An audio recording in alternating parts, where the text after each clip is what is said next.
Penny. By me.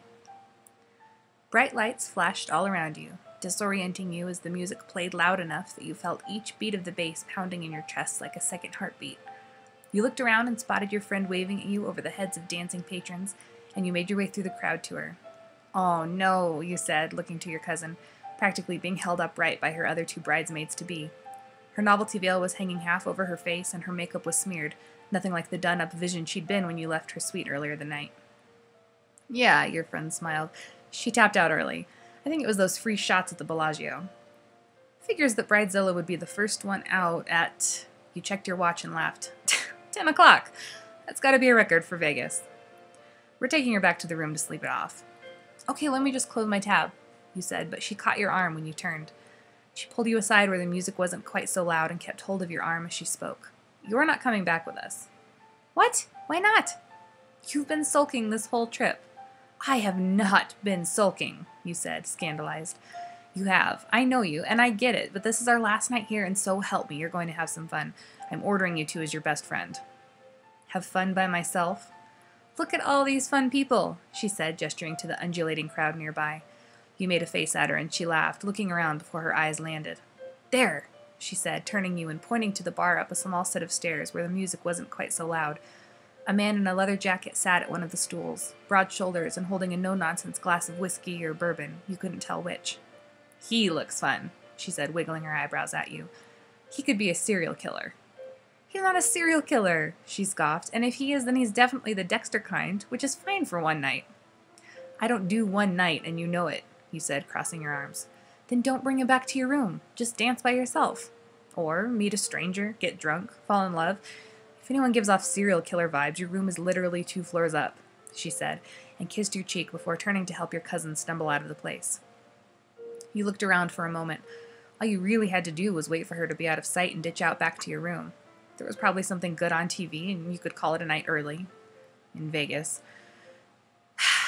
You sighed and glanced at the man she'd pointed out. He was handsome, you had to give him that, and you found your feet moving you slowly over to him, as if it were a coincidence. You left the blaring music behind you as you traveled up the stairs to where everything was a little more muted. No flashing lights, no yelling to hear one another. You nearly made it over to him when something caught your eye. You stooped to the ground and examined it before picking it up, a single, shiny coin. "Hell of a place to find a lucky penny," you heard, and stood to find the man in the leather jacket had turned and was looking at you, a small grin on his face. "Yeah," you said, turning it in your fingers. "Yeah, I should take this and try my luck at the horse racing game or something." That's the one at the MGM? The last place on the strip that still takes quarters?" he asked, and you nodded, smiling at him. You took a seat beside him, and he turned to face the bar again, shoulder to shoulder with you now. "You here with a group or something?" he asked, nodding to the flashing pink bridesmaid pin you were wearing on your plaid shirt, something you'd forgotten about. You took it off and set it on the bar, laughing at it and spinning it around. "Yeah, my cousin's getting married. She had a little too much fun tonight. What about you?" you asked, glancing to his left hand. No ring, so he was either single or he was sneaky. "I'm here with my brother," he said. "Bachelor party?" "No," he laughed. The sound was rich and pleasant, but also deep and gravelly as if it weren't used much. He took a sip of his drink. "More like an annual trek we make, but lately he's turned it into a camping trip to find himself or his spirit animal or some crap." "Well, that's not what Vegas is for," you smiled, shaking your head. "My point exactly," he replied, and moved to tap his glass to yours before realizing you didn't have one. "Can I get you a drink?" You opened your mouth to decline before looking over at him. You'd never seen a green like in his eyes. "Yeah, sure, that'd be nice," you smiled, "but just one." You were pressed against the elevator's cold metal walls, with this man's lips pressing kisses to your neck. This man, you thought. You hadn't even exchanged names. He'd tried more than once, but you knew if you were really going to do this one-night thing for the first time in your life, you didn't want a name to remember. It would make it too real, too defining. If you didn't know his name and he didn't know yours, then you could walk away the next day, float from one another's minds as just some hazy memory with no words attached to it, just images that would fade with time. You clutched at the back of his jacket as he ran his hands through your hair, moving his mouth back to yours. You were on the tightrope between tipsy and drunk, and his kisses were pushing you over the edge of it, causing the world to spin. The elevator chimed and you broke apart long enough to stumble down the hallway together. You pulled him with you by his hand, laughing, and made it to your room. His hands were on your hips and then up, brushing your hair away from your neck as you unlocked the door so he could keep contact with you constantly. You pulled him inside and brought your mouth to his again, running your hands under his jacket, over his shoulders. He opened his eyes, his hands at the hem of your shirt, and you watched as he seemed to take in the surroundings of your room. "This is a nice room," he muttered. "Yeah," you replied breathlessly, putting your hands over his to help him, trying to pull your shirt up before you lost your nerve, but he resisted, holding your shirt down and looking around, distracted. You smiled and let a breath out as you watched his eyes rove over the place. "Where are you staying?" you asked. "Somewhere off the strip. I didn't realize places had gotten so ritzy over here," he said. "Your hotel doesn't have any amenities?" "Oh, we've got color TV. They put that on the sign out front. It really brings in the tourists," he said.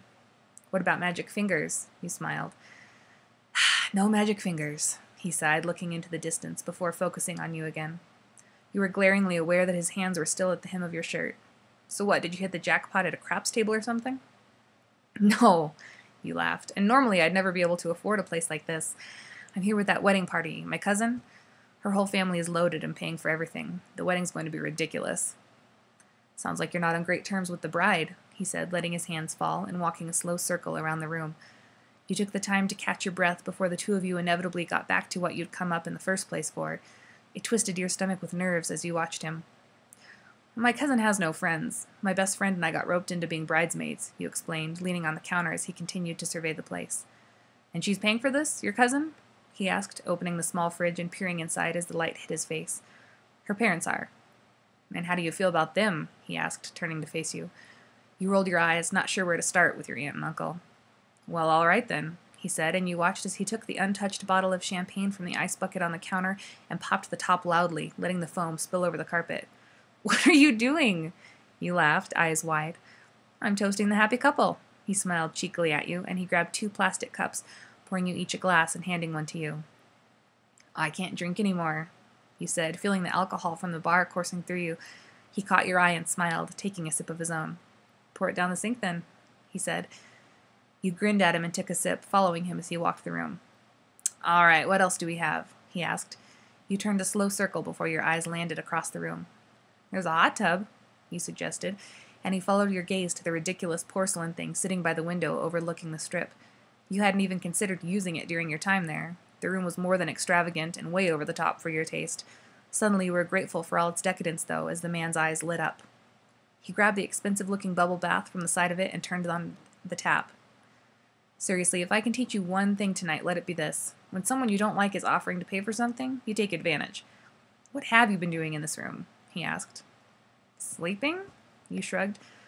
"So you really know how to do Vegas, then?" "Shut up," you laughed. "I think I'm in the mood for some bubbles with my champagne," he said, lifting his chin and swirling his cup under his nose, and you laughed as you took the bottle from him and poured it all into the tub. "Do all the good shows just go off the air after midnight?" You watched from the hot tub where you sat, fully clothed in the warm water and bubbles, as the man flipped quickly through the TV. He sat on the couch with his back turned to you, plastic cup in his other hand. "You know, you were right about this. I'm glad I'm taking advantage," you nodded, flicking some bubbles into the air. He turned to smile at you before facing the TV again. He flipped past the Casa Erotica logo, and you yelled at him to go back. "What?" he asked, looking over his shoulder to you. "Change it back," you repeated, "unless you're embarrassed." "You don't watch porn with a chick in the room," he said firmly. "Now who doesn't know how to do Vegas?" you teased, and he shook his head, unable to hide his grin, as he changed the channel back and the swanky music filled your room.